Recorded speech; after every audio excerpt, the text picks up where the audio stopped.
प्रिय मित्रों, स्वागत है आपका आपके अपने चैनल स्टडी विद प्रदीप पे। करंट अफेयर्स की इस महत्वपूर्ण श्रृंखला में आप सबका स्वागत है। यहाँ पे आपके 10 प्रश्न हर दिन कराए जाएंगे। 10 का दम, याद रहे हरदम। यह प्रश्न आपको सदा याद रहेंगे जिन प्रश्नों को यहाँ पे कराया जाएगा, और हमें पूरा भरोसा है कि आपके जो भी एग्जाम होंगे उस एग्जाम में यहाँ से प्रश्न देखने को अवश्य मिलेंगे, और कभी कभी तो यही प्रश्न वहाँ पे रिपीट होते हुए आपको मिलेंगे। अतः आप सबसे निवेदन है चैनल को सब्सक्राइब कर लें और जल्दी से जल्दी बेल आइकन को प्रेस कर दें, ताकि यह श्रृंखला आपको जैसे ही अपलोड हो आपको इसका वीडियो तुरंत प्राप्त हो जाए, और भी अन्य क्लासेस के नोटिफिकेशन भी आपको वहां से प्राप्त हो जाएंगे। बात कर रहे हैं इस करंट अफेयर्स की श्रृंखला की, तो यह श्रृंखला सभी परीक्षाओं की दृष्टि से अत्यंत महत्वपूर्ण है। खास करके उत्तर प्रदेश के अकॉर्डिंग जितनी परीक्षाएं होती हैं, उत्तर प्रदेश के सभी आयोगों द्वारा जो पेपर कराए जाते हैं उनके लिए बहुत महत्वपूर्ण है। तो अब जितने भी उत्तर प्रदेश के अभ्यर्थी हैं, हम चाहते हैं कि आप इसे सब्सक्राइब करें और अपने सभी मित्रों तक पहुंचाएं जरूर, और वीडियो को लाइक कर दें।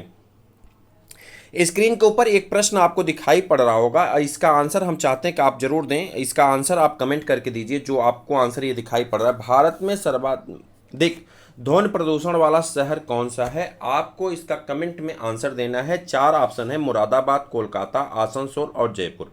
ये आपको कमेंट करके इसका आंसर देना है। हम चाहते हैं कि आप इसका आंसर दें। बाकी आगे की श्रृंखलाओं के आगे के प्रश्नों को हम एक एक करके आपको बताने वाले हैं, ठीक है। चलिए, पहला प्रश्न आपके स्क्रीन पे कुछ इस प्रकार से। पहले जल्दी से चैनल को सब्सक्राइब कर लीजिए और लाइक करना वीडियो को कदापि ना भूलिएगा। पहला प्रश्न आपके स्क्रीन पे कुछ इस प्रकार से है कि 5 अक्टूबर 2022 से किस तिथि को मनाया जाने की घोषणा की गई? यानी 5 अक्टूबर से 2022 से कौन सी ऐसी तिथि है जिसे मनाने की घोषणा की जाएगी? यानी घोषणा की जा चुकी 5 अक्टूबर से यह तिथि मनाई जाएगी, और वह कौन सी तिथि है आपको इसके बारे में बताना है। तो सबसे पहले यहाँ पे पहला ऑप्शन दिया गया है जो कि पहले से मनाया जाता रहता है। इसका नाम है विश्व प्रकृति दिवस। आपको बता दें कि विश्व प्रकृति दिवस 3 अक्टूबर को मनाया जाता है। कब मनाया जाता है? 3 अक्टूबर को विश्व प्रकृति दिवस मनाया जाता है, पहले से मनाया जाता रहा। बात हो रही 5 अक्टूबर 2022 से इस तिथि को मनाया जाने की घोषणा की गई, यानी इस तिथि को मनाया जाएगा। यानी पहली बार 2022 में 5 अक्टूबर को मनाया जाएगा। वह कौन सी ऐसी तिथि है, इसके बारे में आपको बताना है। विश्व पशु कल्याण दिवस, यह भी आप सब अच्छी तरह से जानते हैं।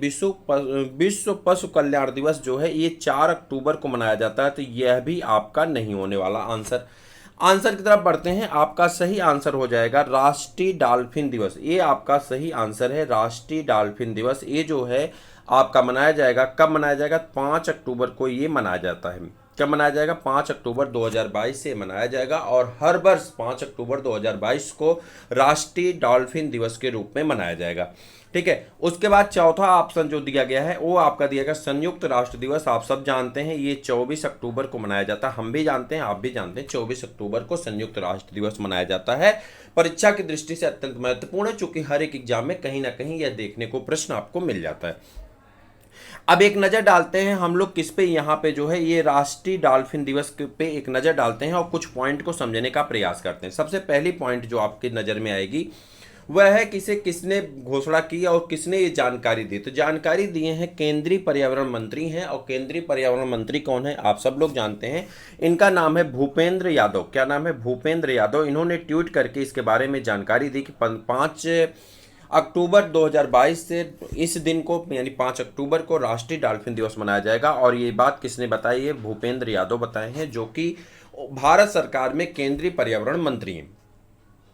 नंबर दूसरी पॉइंट पर अगर हम फोकस करें तो इसका दूसरा पॉइंट जो है ये बहुत महत्वपूर्ण है। और दूसरा पॉइंट क्या है कि गंगा नदी में डॉल्फिन को वर्ष 2010 में, कब से? वर्ष 2010 में डॉल्फिन को क्या किया गया? तब से जो है राष्ट्रीय जलीय जीव के रूप में घोषित किया गया था। यानी वर्ष 2010 में गंगा नदी में पाए जाने वाली डॉल्फिन को राष्ट्रीय जलीय जीव के रूप में घोषित किया गया था। आपसे अगर प्रश्न पूछा जाएगा कि राष्ट्रीय जलीय जीव कौन है, तो आप कहेंगे राष्ट्रीय जलीय जीव गंगा डॉल्फिन है, जिसे गंगे डॉल्फिन के नाम से जाना जाता है। और यह भारत सरकार द्वारा 2010 में इसे राष्ट्रीय जलीय जीव घोषित किया गया था। कहाँ पाई जाती? गंगा नदी में पाई जाती है। तो मुझे लगता है ये बात आपको क्लियर हो गई होंगी। भारत में अगर डॉल्फिन की कुल संख्या की बात की जाए तो जो लंबसम आंकड़ा होता है, जिसे हम लगभग का आंकड़ा कहते हैं, वह है 3700। कितनी डॉल्फिन पाई जाती हैं? लगभग 3700। चूंकि कई बार मिस्टेक हो जाते हैं, लेकिन एक डाटा के हिसाब से ये माना जाता है 3700 डॉल्फिन भारत में पाई जाती हैं। डॉल्फिन गहरे नदियों में पाई जाती हैं। आप सब लोग जानते हैं गंगा नदी में पाई जाती है। गंगा नदी में पाई जाने वाली राष्ट्रीय डॉल्फिन को राष्ट्रीय जलीय जीव घोषित किया गया, जिसे गंगे डॉल्फिन के नाम से आप जानते हैं। इसकी जानकारी जो 5 अक्टूबर है, 5 अक्टूबर को जो है आप सब जानते हैं 5 अक्टूबर को विश्व शिक्षक दिवस मनाया जाता है। जो कि आपसे एक प्रश्न ये भी पूछा जाता है कि विश्व शिक्षक दिवस कब मनाया जाता है, तो आप कहते हैं 5 अक्टूबर को विश्व शिक्षक दिवस मनाया जाता है। लेकिन प्रश्न ये कह रहा है 5 अक्टूबर 2022 को कौन सी तिथि मनाई जाएगी, तो आपका सही आंसर हो जाता है यहाँ पे राष्ट्रीय डॉल्फिन दिवस। और 5 अक्टूबर को और क्या मनाया जाता रहा है पहले से, तो पहले से मनाया जाता रहा है जो है 5 अक्टूबर को विश्व शिक्षक दिवस। मुझे उम्मीद है कि आपको यह बात समझ में आ गई होगी और यह प्रश्न भी अच्छी तरह से समझ में आ गया होगा। चलिए आगे बढ़ते हैं और दूसरे प्रश्न की तरफ बढ़ जाते हैं। दूसरा प्रश्न आपकी स्क्रीन पे कुछ इस प्रकार से, थोड़ा बड़ा प्रश्न है, लेकिन इसका आंसर आप अगर दे पाएंगे तो आपके लिए बहुत महत्वपूर्ण होगा। प्रश्न का पढ़िए और इसके आंसर को आप बताइए। हम उम्मीद करते हैं कि आप सबका आंसर सही आएगा और ये आंसर आपके सामने है, इसके आंसर को आपको बताना है। जल्दी से बता दीजिए। पूछा जा रहा है कि नीति आयोग में राज्य ऊर्जा और जलवायु सूचकांक राउंड 1 का शुभारंभ किया गया, इससे संबंधित निम्न कथनों पर विचार करिए। 3 कथन दिए गए हैं, डिस्क्रिप्शन की कोई आवश्यकता नहीं है, क्योंकि कथन में सारी चीजें ऑलरेडी लिखी गई हैं। बात कर रहे हैं नीति आयोग में राज्य ऊर्जा और जलवायु सूचकांक राउंड 1 का शुभारंभ किया गया, जिसमें संबंधित कुछ कथन दिए गए हैं। जो कथन आपके नीचे हैं और इन कथनों का आपको आंसर देना है। कथन पहला है कि इसमें राज्यों को आकार और भौगोलिक अंतर के आधार पर बड़े राज्यों, छोटे राज्यों और केंद्र शासित प्रदेशों में वर्गीकृत किया गया है। ये बात आपकी 100% सत्य है। बात हो रही है कि इसमें जो है, जो हमारा ये बना है नीति आयोग में राज्य ऊर्जा जलवायु सूचकांक राउंड 1 का जो शुभारंभ किया गया, इसके अंतर्गत राज्यों के आकार और भौगोलिक स्थिति के आधार पर बड़े राज्य, छोटे राज्यों में अंतर कर दिया गया और केंद्र शासित प्रदेशों में अंतर में बांटा गया है। ये बात आपकी 100% सत्य है। बड़े राज्यों में गुजरात को शीर्ष स्थान प्राप्त हुआ, यह भी बात आपकी एकदम सत्य है। बड़े राज्यों में गुजरात को क्या है, शीर्ष स्थान प्राप्त हुआ है, यह भी आपको सत्य है। और बड़े छोटे राज्यों में गोवा को शीर्ष स्थान प्राप्त हुआ, यह भी आपका सच है। तो यहाँ पा जाते हैं, पूछ रहा है उपरोक्त में से सही कथन का चयन करें। कौन सा ऐसा कथन है जो सही है? आप कहेंगे 1 या 2, तो 1 या 2 नहीं, बल्कि 1 भी सही है, 2 भी सही है, 2 भी सही है, 3 भी सही है, 1 और 3 दोनों सही, यानी सभी सही हैं। तो आप किसके पास जाएंगे? सभी आंसर आपके सही हैं। बात हो रही थी नीति आयोग ने एक राज्य ऊर्जा जलवायु सूचकांक जारी किया, जिसके अनुसार भारत में राज्यों को उसके भौगोलिक आकार और स्थिति के अनुसार बड़े राज्यों, छोटे राज्यों में बांट दिया गया है, केंद्र शासित प्रदेशों में बांट दिया गया है। इसमें सबसे बड़ा राज्य, जो बड़े राज्यों में सबसे बड़ा राज्य माना गया है, वो गुजरात है, और छोटे राज्यों में जो सबसे छोटा राज्य माना गया है वो आपका गोवा है। इसी बात को यहाँ पे लिखा गया था और जो आपका सभी कथन सही हैं, तो बता आप किसके पास जाएंगे? सभी कथन आपके सही हैं। अगला प्रश्न आपके स्क्रीन पे, इसका पीडीएफ आपको व्हाट्सएप पे मिल जाएगा। आप हमारे व्हाट्सएप नंबर 8004109989 से सब्सक्राइब व्हाट्सएप ज्वाइन कर लीजिए। एक योजना और चलाई जा रही चैनल द्वारा, स्व इच्छा दान योजना, जिसके अनुसार आप 99 रुपये का पैकेज हमसे लेकर के, यानी 99 रुपये चैनल को दे करके आप लाइफ टाइम के लिए वैलिडिटी प्राप्त कर सकते हैं। यानी कभी भी जब हम कोई बेहतर क्लास, इसके अलावा जैसे हम आगे आने वाले सत्र में आपके लिए कई ऐसी क्लास को अरेंज करने वाले हैं, जैसे कि उत्तर प्रदेश लोक सेवा आयोग के लिए जो आपका पीसीएस का बैच होता है उसे हम स्टार्ट करने वाले हैं, नीट का बैच स्टार्ट करने वाले हैं आने वाले सत्र में। और उसके बाद आने वाले सत्र में एक क्लास आपकी और स्टार्ट होने वाली, जिसे हम समीक्षा अधिकारी और सहायक समीक्षा अधिकारी कहते हैं। यानी ये 3 कक्षाएं आपकी प्रॉपर रूप से चलने वाली हैं और इन तीनों कक्षाओं के लिए हम अलग से हर एक विषय के आपके टीचर अवेलेबल कराएंगे। अगर आप अभी से हमारे इस गोल्डन के मेंबर रहेंगे, यानी जो ये 99 रुपये दे करके आप कार्ड अपना बनवाएंगे, गोल्डन कार्ड, इस गोल्डन कार्ड के मेंबर रहेंगे तो इसमें आपको सभी क्लासेस मुफ्त में मिल जाएंगी। लेकिन अगर आप इसके मेंबर नहीं रहेंगे तो उस समय जो भी फीस होगी उस फीस को आपको पे करना होगा। अगला बैच आपके जितने भी बैच हैं, चाहे वो पीसीएस को समीक्षा अधिकारी हो, चाहे ये आपका जो है ये सभी बैच इस साल के समीक्षा अधिकारी, खंड शिक्षा अधिकारी, इन सभी के लिए चैनल आपके लिए सिर्फ प्रैक्टिस पेपर चलाएगा। लेकिन अगली बार बसंत पंचमी के दिन से नीट के बैच आपके, उसके बाद यूपी पीसीएस के बैच और समीक्षा अधिकारी, सहायक समीक्षा अधिकारी के बैच, यूपी ट्रिपल एससी के और कई बैच आपके चलाए जाएंगे, जो सभी आपके लिए पूर्णतया फ्री होंगे अगर आप हमारे गोल्डन के मेंबर रहेंगे तो। अतः आपसे रिक्वेस्ट है कि आप 99 रुपये, डिस्क्रिप्शन में सारी प्रोसेस लिखी गई, वहां से पढ़ करके 99 रुपये का आप गोल्डन कार्ड अपना बनवा लें। आने वाले दिनों में आपको इसका बेहतर चांस मिलेगा। शुभ बात एक और है कि अगर आप इसका गोल्डन कार्ड के मेंबर आप बनते हैं तो आप, अगर आपका सिलेक्शन हो जाता है तो आपके जो सहायक भाई बहन या आपके मित्र होंगे उन्हें भी उसका लाभ मिलेगा। जो आपको रेफरेंस आईडी दी जाएगी उस रेफरेंस आईडी से उनको भी लाभ मिलेगा। मुझे उम्मीद है कि आप इस बात को समझ गए होंगे। चलिए आगे बढ़ जाते हैं और यहां पर आते हैं। तीसरा प्रश्न है आपका 35वें सूरजकुंड अंतर्राष्ट्रीय शिल्प मेला में संबंधित कुछ कथन दिए गए हैं, इन कथनों के बारे में आपको बताना है। कह रहा है इसका आयोजन 19 मार्च से 4 अप्रैल 2022 के मध्य सूरजकुंड फरीदाबाद हरियाणा में किया गया था। उसके बाद दूसरा पूछा जा रहा है आपसे, जो पूछा जा रहा है प्रश्न, आपको उसको बताना है कि एक सेकेंड, आपको उसका प्रश्न बताना है कि हाँ, इस मेले का जो आयोजन है शिल्प मेला है और सूरजकुंड अंतर्राष्ट्रीय शिल्प मेला, ये कहाँ पे किया गया आयोजन? 19 मार्च से 4 अप्रैल के बीच में आयोजन हुआ है। कहाँ पे हुआ? सूरजकुंड फरीदाबाद में, हरियाणा में है ये बात 100% आपकी सही है। इस मेले की थीम राज्य उत्तराखंड है, ये बात आपकी गलत है। इस मेले की थीम राज्य उत्तराखंड है, ये बात आपकी गलत है। उसके बाद यहाँ पर आ जाते हैं, इस मेले के भागीदारी देश उज्बेकिस्तान है। इस मेले में भागीदारी देश जो है वो कौन है? उज्बेकिस्तान है। तो इस प्रकार से आपका पहला और तीसरा सही हो जाता है। उपरोक्त कथन में बताइए कि कौन सा कथन सही है, तो आप कहेंगे इसमें फर्स्ट और तृतीय जो है सही है, यानी उज्बेकिस्तान इसमें जो है भागीदारी देश था। और ये कहाँ मनाया गया? हरियाणा के फरीदाबाद में मनाया गया। सूरजकुंड मेला है और इस सूरजकुंड मेला का नाम क्या? 35वें सूरजकुंड मेले की बात हो रही है। मुझे उम्मीद है कि आप इस बात को समझ गए होंगे और अपने मित्रों को भी शेयर करके जल्दी से वीडियो को लाइक और सब्सक्राइब जरूर करिए। चलिए अगला प्रश्न आपकी स्क्रीन पे कुछ इस प्रकार से है और उस प्रश्न का आंसर आपको देना है। मुझे उम्मीद है कि आप सभी लोग इसके आंसर को दे सकते हैं। अगर आपने न्यूज़पेपर पढ़ा होगा या समाचार देखा होगा तो इसमें बहुत आसान क्वेश्चन है, आप इसको दे सकते हैं। चलिए, भारत के राष्ट्रपति की नीदरलैंड की राजकीय यात्रा, ये देखिए थोड़ा सा मिस्टेक हो गया, यहाँ पे राजकीय होगा, राजकीय यात्रा, ठीक है, राजकीय यात्रा की बात हो रही है। भारत के प्रधानमंत्री, भारत के राष्ट्रपति जो आपको पता है रामनाथ कोविंद जी हैं, माननीय रामनाथ कोविंद जी हैं। तो भारत के जो राष्ट्रपति हैं रामनाथ कोविंद जी की नीदरलैंड की राजकीय यात्रा से संबंधित कुछ कथन दिए गए हैं, उन कथनों पर विचार करना है और उसका आंसर देना है, ठीक है। डिस्क्रिप्शन की कोई आवश्यकता ही नहीं, क्योंकि जो मेन पॉइंट है वो सारी पॉइंट आपको डिस्क्रिप्शन में यहाँ पे लिखे गए। इसी तरह के प्रश्नों को आपको देखने को मिलेगा और जहाँ इस तरह के प्रश्न नहीं होंगे वहाँ पे आपको डिस्क्रिप्शन के माध्यम से सारी चीज़ें बता दी जाएंगी। बात कर रहे हैं 4 से 7 अप्रैल 2022 के मध्य राष्ट्रपति रामनाथ कोविंद जो हैं हमारे देश के राष्ट्रपति हैं, तो ये जो है नीदरलैंड की राजकीय यात्रा पर गए थे। ये बात आपकी सच है कि नहीं है? तो आप कहेंगे ये बात 100% सच है कि कहाँ गए थे? नीदरलैंड की यात्रा पे गए थे। कौन? रामनाथ कोविंद जी जो हैं ये नीदरलैंड की यात्रा पे गए थे। 3 दशकों यानी 30 साल से अधिक समय से भारत की ओर से नीदरलैंड की पहली राष्ट्राध्यक्ष यात्रा, यह भी बात एकदम सही है। और इस वर्ष और भारत और नीदरलैंड के राजकीय संबंधों के नहीं, जब 30 वर्ष पहले हुआ था तो फिर आज 60 वर्ष कैसे हो जाएगा? तो ये बात अपने आप ही में गलत लग रही है।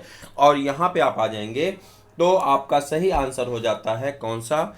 एक आप कहेंगे पहला और दूसरा सही है, तो 1 और 2 दोनों सही है, 1 और 2 दोनों सही हैं, तो यही आपका सही आंसर हो जाता है। 1 और 2 आपका क्या है? सही आंसर हो जाता है। इसके बाद एक प्रश्न है आपका, निम्नलिखित कथनों पर विचार कीजिए। 2026 में राष्ट्रमंडल खेल ऑस्ट्रेलिया के विक्टोरिया राज्य में खेले जाएंगे। एक प्रश्न है आपके सामने, कथन और निष्कर्ष के टाइप का प्रश्न है और इसका आंसर आपको बताना है कि कौन सही है, ठीक है। बताइए 2026 में राष्ट्रमंडल खेल ऑस्ट्रेलिया के विक्टोरिया राज्य में खेले जाएंगे। अगला प्रश्न है, 2026 के राष्ट्रमंडल खेल की प्रारंभिक सूची में T20 क्रिकेट समेत 16 खेलों की सूची जारी की गई है। अगला है, 2026 में राष्ट्रमंडल खेलों की सूची में निशानेबाजी, तीरंदाजी और कुश्ती जैसे खेल शामिल नहीं है। फिर से देखते हैं, कह रहा है 2026 में राष्ट्रमंडल खेल ऑस्ट्रेलिया के विक्टोरिया राज्य में खेले जाएंगे। ये बात आपकी 100% सत्य है। फिर कह रहा है 2026 में राष्ट्रमंडल खेल के प्रारंभिक सूची में T20 क्रिकेट सही है। इसके साथ साथ 16 और खेल सूची को शामिल किया गया, ये भी बात सही है। उसके बाद कह रहा है 2026 के राष्ट्रमंडल खेल की सूची में निशानेबाजी, तीरंदाजी, कुश्ती जैसे खेल शामिल नहीं है, ये भी बात आपकी सही है। अतः तीनों सही है। उपरोक्त में से सही कथन बताना है, तो आप कहेंगे कौन सही है। एक भी सही है, दो भी सही है और तीन भी सही है। अतः ऑप्शन नंबर सी आपका क्या हो जाता है, करेक्ट आंसर हो जाता है।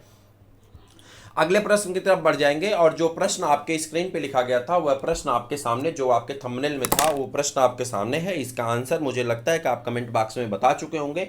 यदि नहीं बता चुके हैं तो आप इसका आंसर जल्दी से बता दीजिए कि इसका सही आंसर क्या होने वाला है।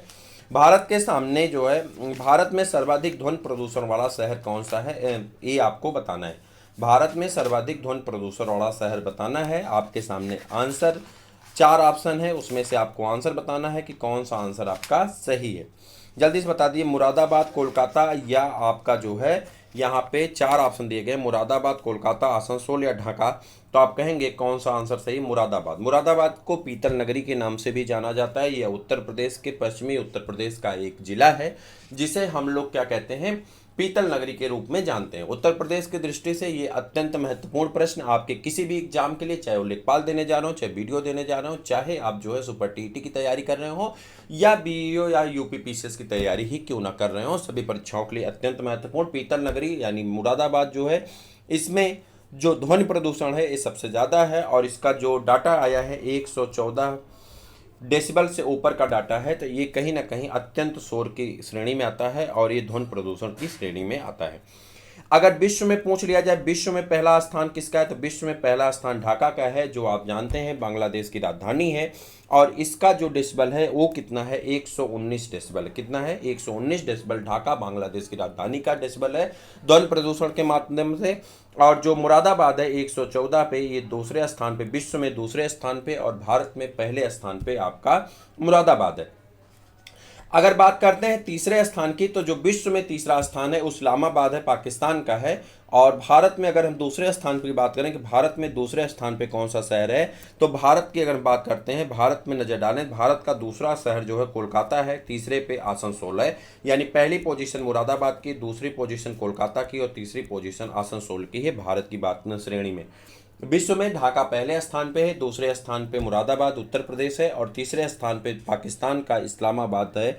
ये आपके 3 चीजें हो गई। ठीक है, चलिए अगले प्रश्न की तरफ बढ़ जाते हैं। अगला प्रश्न आपका है, केदारनाथ वन्यजीव अभ्यारण्य को किस जंतु के लिए संरक्षित किया गया। आपको बताना है केदारनाथ वन्यजीव अभ्यारण्य को किस पशु के लिए संरक्षित किया गया है। आपका आंसर जल्दी से आ जाना चाहिए। केदारनाथ आप सब जानते हैं, केदारनाथ वन्यजीव अभ्यारण्य को हिमालयी कस्तूरी मृग के संरक्षण के लिए रखा गया है। हिमालयी कस्तूरी मृग के संरक्षण के लिए रखा गया है, स्थापित किया गया है। और इसकी स्थापना 1972 में हुई थी। कब हुई थी, 1972 में इसकी स्थापना हुई थी। इसके तहत यहाँ के जो क्षेत्र हैं इसे संरक्षित किया गया है। यहाँ पे कस्तूरी मृग अभ्यारण्य पाए जाते हैं, तो ये आपका हो गया। जबकि यहाँ पे और भी कई जानवर पाए जाते हैं, जैसे यहाँ पे अल्पाइन कस्तूरी मृग पाए जाते हैं, हिमालयन थार पाया जाता है, हिमालयन ग्रिफिट पाए जाते हैं और जो है ब्लैक भालू भी पाया जाता है। लेकिन सबसे ज़्यादा फेमस है किसके लिए, हिमालयी कस्तूरी मृग के लिए। हमसे प्रश्न पूछा जा रहा है कौन फेमस है, तो आप कहेंगे हिमालयी कस्तूरी मृग के लिए फेमस है। आपको बताना है 2021 में 10 दिसंबर को आप सबको पता है कि विश्व मानवाधिकार दिवस के दिन नोबेल प्राइज दिया जाता है, जिसमें नोबेल प्राइज पूरे 6 क्षेत्रों में दिए जाते हैं। उसमें से एक क्षेत्र है आपका शांति का क्षेत्र। तो शांति का जो नोबेल प्राइज मिला है 2021 में, शांति का नोबेल प्राइज किसे दिया गया है, आपको इसे बताना है। शांति का नोबेल प्राइज अल्फ्रेड नोबेल के जन्मदिन के अवसर पर दिया जाता है। आप सब लोग जानते हैं 1921 में पहली बार दिया गया था। डायनामाइट के आविष्कार किए थे अल्फ्रेड नोबेल। ये सारी चीजें आपको पहले से ज्ञात हैं। अर्थशास्त्र का नोबेल प्राइज 1969 से दिया जाता है। बाकी 5 क्षेत्रों में नोबेल प्राइज 1901 से दिए जाते हैं। तो अब आपके सामने भारत में जो है सबसे पहले साहित्य का नोबेल प्राइज गीतांजलि को मिला था, रविन्द्रनाथ टैगोर की रचना है। तो ये सारी चीजें तो आप जानते हैं। अब बताइए 2021 में जो नोबेल प्राइज मिला है, शांति का नोबेल प्राइज किसे मिला है, तो आपका सही आंसर हो जाएगा मारिया रेसा और दिमित्री मुरातोव। किसको, मारिया रेसा और कौन है, दिमित्री मुरातोव। इनको मिला है नोबेल का शांति पुरस्कार 2021 से सम्मानित किया गया। ये दोनों पत्रकार हैं, क्या हैं, पत्रकार हैं और इन दोनों पत्रकारों को ये दिया गया है। किस लिए दिया गया था? तो स्वतंत्रता की रक्षा के लिए इन्हें जो प्रयास इन्होंने किया था, इसी प्रयास के लिए इन्हें यह पुरस्कार मिला है। परीक्षा की दृष्टि से अत्यंत महत्वपूर्ण आपके प्रश्न पूछे जा सकते हैं, आप इसके लिए तैयार रहें। मिताली एक्सप्रेस, जैसा कि आप सब लोगों को पता है, मिताली एक्सप्रेस कहाँ से चलती हैं? जो है ये मिताली एक्सप्रेस भारत को और बांग्लादेश को जोड़ने का काम करती है। मिताली एक्सप्रेस भारत के किस शहर से यानी किस स्थान से बांग्लादेश के किस स्थान तक जाती है, आपको ये बताना है।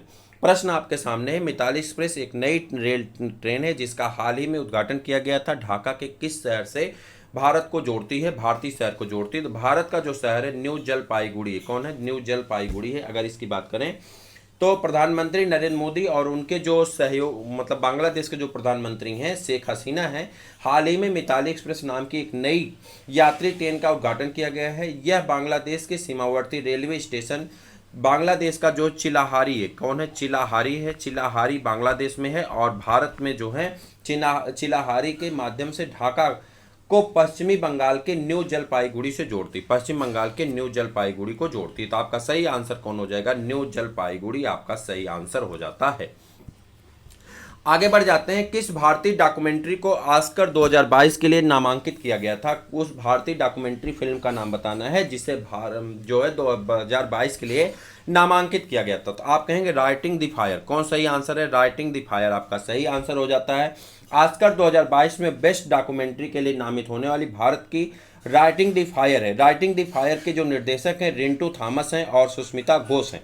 इन्होंने मिलकर के यह इनकी पहली डॉक्यूमेंट्री है और यह पहली डॉक्यूमेंट्री ही ऑस्कर में नामित की गई। तो इस प्रकार से आज के 10 प्रश्न आपने सब्सक्राइब किया होगा चैनल को। मुझे पूरा उम्मीद है, पूरा विश्वास है कि आप चैनल को सब्सक्राइब किए होंगे। अगर नहीं किए हैं तो जल्दी से कर लीजिए। यह श्रृंखला लगातार आपकी कंटिन्यू रहेगी। आपको महत्वपूर्ण प्रश्न इसी तरह से हम करवाते रहेंगे और इसमें भी कुछ और चीज़ें ऐड होती रहीं। तो जल्दी से सब्सक्राइब करिए, अपने मित्रों को शेयर करिए। फिर मिलते हैं किसी और वीडियो में, तब तक के लिए इजाज़त दीजिए। जय हिंद।